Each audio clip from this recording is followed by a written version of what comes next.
phénomène général, là où il s'agit d'imposer une repentance à l'Europe, de la culpabiliser pour, en quelque sorte, lui interdire aujourd'hui toute volonté de résurrection et toute volonté de puissance.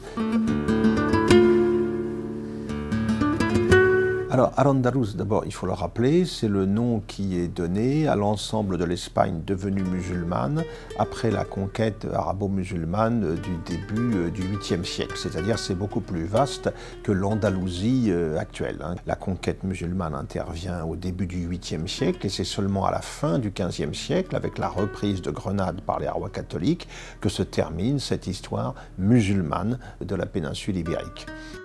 Alors il y a un grand débat aujourd'hui qui s'est ouvert, en Espagne et également chez nous, car l'idée reçue généralement répandue, c'est que Al-Andalus a été un foyer de civilisation remarquable, où régnait la tolérance, un paradis multiculturel, pour reprendre l'expression consacrée, où pouvaient coexister les diverses religions qu'étaient la religion musulmane, la religion chrétienne et la religion juive. Cette vision idyllique du paradis andalou ne correspond pas à la réalité. Il existait sur place un système de ségrégation, de discrimination, fondé sur la dhimitude,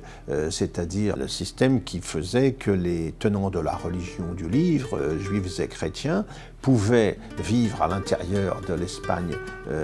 musulmane, mais en bénéficiant de droits extrêmement réduits, en étant soumis à des discriminations dans divers domaines extrêmement nombreuses et en étant soumis également à une pression fiscale spécifique. C'est toute une relecture de l'histoire